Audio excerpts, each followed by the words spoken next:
बांग्लादेश के सेना प्रमुख जनरल वकारुज्जमा फुल फॉर्म में दिख रहे हैं, तो वहीं भारत का ऑर्डर कैंसिल हुआ है। जानेंगे जियोपॉलिटिक्स में क्या कुछ चल रहा है। हमेशा की तरह जानने को मिलेगा बहुत कुछ। आइए जानते हैं इन खबरों को विस्तार से। बांग्लादेश के सेना प्रमुख जनरल वकारुज्जमा ने रखाइन कॉरिडोर प्रस्ताव को सिरे से खारिज कर दिया है और दिसंबर 2025 तक राष्ट्रीय चुनाव कराने की मांग की है। ये बयान बांग्लादेश के अंतरिम सरकार, जिसके प्रमुख नोबेल पुरस्कार विजेता मोहम्मद यूनुस है, उनके साथ बढ़ते तनाव के बीच में आया है। ये मुद्दा क्षेत्रीय भू राजनीति और रोहिंग्या संकट से जुड़ा हुआ है, जो दक्षिण एशिया में लंबे समय से चर्चा का विषय रहा है। रखाइन कॉरिडोर का प्रस्ताव बांग्लादेश और म्यांमार के बीच एक मानवीय गलियारा स्थापित करने से संबंधित है, जिसका उद्देश्य म्यांमार के रखाइन राज्य में रोहिंग्या शरणार्थियों के लिए मानवीय सहायता पहुंचाना और संभवतः उनकी वापसी को सुविधाजनक बनाना है। साल 2017 में म्यांमार की सेना द्वारा रखाइन में रोहिंग्या मुसलमानों के खिलाफ हिंसक कार्रवाई के बाद लगभग 13 लाख रोहिंग्या बांग्लादेश के कॉक्स बाजार में शरणार्थी शिविरों में रहने के लिए मजबूर है। यह संकट दक्षिण एशिया के सबसे बड़े शरणार्थी संकटों में से एक बन गया है। ऐतिहासिक रूप से बांग्लादेश और म्यांमार के बीच रोहिंग्या मुद्दे पर तनाव रहा है। 1970 के दशक से ही रोहिंग्या म्यांमार में उत्पीड़न का सामना कर रहे हैं और 1990 के दशक में भी बड़े पैमाने पर शरणार्थी संकट देखा गया है। 1971 में बांग्लादेश की आजादी के बाद देश ने अपनी आंतरिक स्थिरता और क्षेत्रीय प्रभाव को बढ़ाने के लिए सेना और नागरिक सरकारों के बीच संतुलन बनाए रखने की कोशिश की है। हालांकि सेना का हस्तक्षेप अक्सर बांग्लादेश की राजनीति में निर्णायक रहा है, जैसे कि 2007-2008 में सैन्य समर्थित अंतरिम सरकार का गठन। वर्तमान में जनरल वकारुज्जमा का रुख बांग्लादेश की अंतरिम सरकार के साथ सेना की असहमति को दिखलाता है। पिछले साल शेख हसीना सरकार के पतन के बाद मोहम्मद यूनुस के नेतृत्व में अंतरिम सरकार बनी, लेकिन सेना और सरकार के बीच नीतिगत मुद्दों, खासकर रखाइन कॉरिडोर और चुनावों के समय पर मतभेद उभरे हैं। रखाइन कॉरिडोर का विचार शुरू में मानवीय सहायता के लिए प्रस्तावित किया गया था, लेकिन इसे लेकर कई विवाद हैं। बांग्लादेश के विदेश मामलों के सलाहकार मोहम्मद तौहीद हुसैन ने कहा है कि ये कॉरिडोर रखाइन में सहायता पहुंचाने और रोहिंग्या शरणार्थियों की वापसी के लिए होगा। हालांकि विपक्षी दल बांग्लादेश नेशनल पार्टी ने इसे देश की संप्रभुता के लिए खतरा बताया। जनरल वकारुज्जमा ने इस प्रस्ताव को पूरी तरह अस्वीकार्य करार दिया है और कहा है कि इस तरह के महत्वपूर्ण निर्णय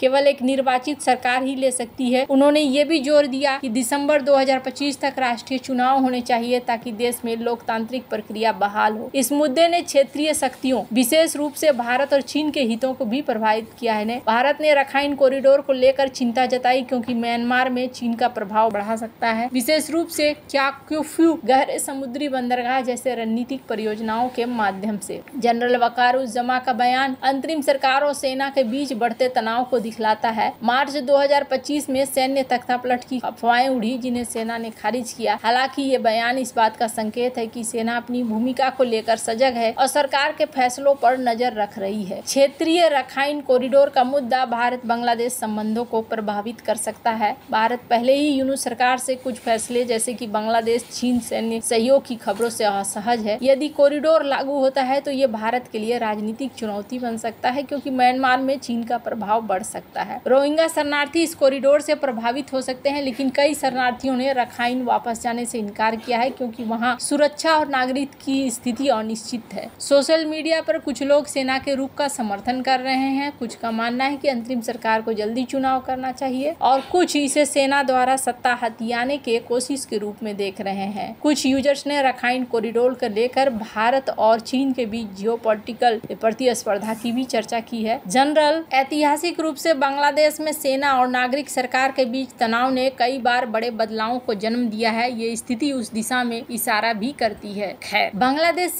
की सरकार बड़ी ऊट-पटांग चीजें कर रही थी। बांग्लादेश सरकार द्वारा भारत की garden rich ship builders engineers से 21 मिलियन अमेरिकी डॉलर का एक एडवांस समुद्री टग जहाज के ऑर्डर को रद्द करने के बाद GRSI के शेयरों पर बाजार की नजरें टिकी हुई है। ये निर्णय बांग्लादेश की अंतरिम सरकार, जिसके प्रमुख नोबेल नोबेल पुरस्कार विजेता मोहम्मद यूनुस है, इनके द्वारा लिया गया। ये घटना भारत और बांग्लादेश के बीच बढ़ते व्यापारिक और भू राजनीतिक तनाव का हिस्सा मानी जा रही है। इस घटना के ऐतिहासिक संदर्भ, इसके आर्थिक और सामाजिक प्रभाव और सोशल मीडिया पर कई सारी बातें चल रही है। भारत और बांग्लादेश के बीच व्यापार और रक्षा सहयोग का लंबा इतिहास रहा है। 1971 में बांग्लादेश की आजादी के युद्ध में भारत की महत्वपूर्ण भूमिका के बाद से दोनों देशों ने आर्थिक और रणनीतिक क्षेत्रों में मजबूत संबंध बनाए रखे हैं। GRSE, जो कि भारत सरकार के रक्षा मंत्रालय के अधीन एक सार्वजनिक क्षेत्र का उपक्रम है, इसने बांग्लादेश नौसेना के लिए कई जहाजों का निर्माण किया है। उदाहरण के लिए साल 2018 में GRSE ने बांग्लादेश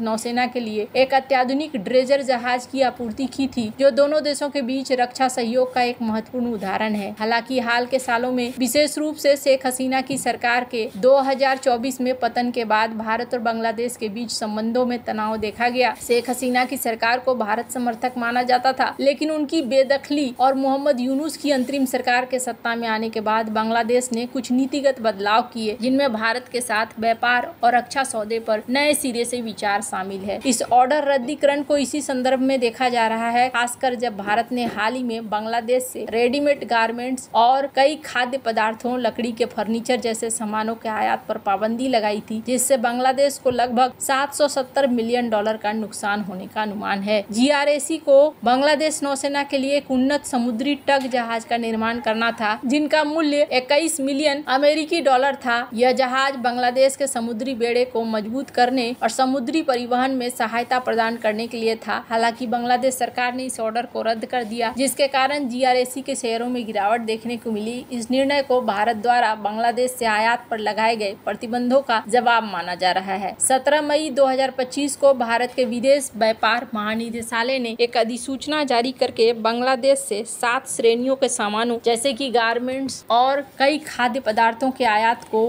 केवल कोलकाता और नहावा सेवा बंदरगाहों पर सीमित कर दिया। इसके जवाब में बांग्लादेश ने पहले ही भारत से यार्न आयात पर रोक लगा दी थी, जिसे बांग्लादेश टेक्सटाइल्स मिल्स एसोसिएशन के दबाव में लिया गया निर्णय बताया गया। इस तरह के व्यापारिक प्रतिबंधों और जवाबी कार्रवाइयों ने दोनों देशों के बीच के तनाव को और बढ़ा दिया है और GRSE ऑर्डर का रद्दीकरण इसी व्यापार युद्ध का हिस्सा माना जा रहा है। GRSE पर प्रभाव: ऑर्डर रद्दीकरण से GRSE को वित्तीय नुकसान हुआ है, जिसके परिणाम स्वरूप इसके शेयरों में गिरावट आई। सोशल मीडिया पोस्ट के बाद इस खबर के बाद GRSE के शेयरों में बिकवाली का दबाव बढ़ा। कुछ निवेशकों ने शेयरों में शॉर्ट पोजीशन ली है। भारत और बांग्लादेश से आयात पर प्रतिबंध से बांग्लादेश को $770 मिलियन का नुकसान की आशंका है, जो उसके कुल द्विपक्षीय आयात का 42% हिस्सा है। दूसरी ओर बांग्लादेश का ये कदम भारत के रक्षा और जहाज निर्माण क्षेत्र को प्रभावित कर सकता है। ये व्यापार युद्ध क्षेत्रीय आपूर्ति श्रृंखला को प्रभावित कर सकता है, खासकर टेक्सटाइल और गारमेंट्स जैसे क्षेत्रों में, जहां भारत और बांग्लादेश एक दूसरे के महत्वपूर्ण व्यापारिक साझेदार हैं। बांग्लादेश की अंतरिम सरकार के इस फैसले को भारत विरोधी रुख के रूप में देखा जा रहा है, खासकर तब जब यूनुस सरकार के तहत बांग्लादेश और चीन के बीच सैन्य और आर्थिक सहयोग बढ़ रहा है। सोशल मीडिया पर कुछ यूजर्स ने इसे यूनुस शासन द्वारा भारत के खिलाफ जानबूझकर की गई कार्रवाई बताया। ये घटना भारत बांग्लादेश संबंधों में तनाव को और गहरा सकता है और जो पहले ही शेख हसीना की बेदखली, रोहिंग्या संकट जैसे मुद्दों से प्रभावित है। बांग्लादेश ने